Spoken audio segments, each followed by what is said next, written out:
as you can see in here, my template does work. However, whenever I type something in, name, title, and an image, the layout doesn't really match the what I have in how the graphic looks like. So what we can do, we can create a custom layout. So I'm going to come in here. I'm going to select all the fields because I want to be able to play around with them.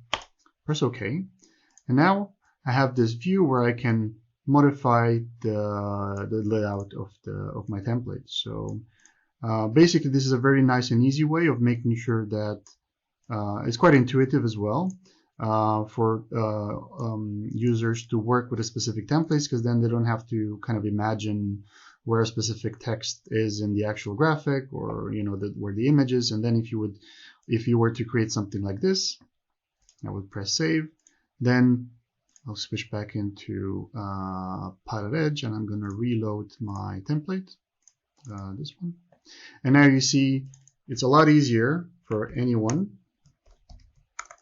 to exactly see and follow the flow of the actual graphic. So that is the custom layout, and I quite like it because it's quite good for things like this.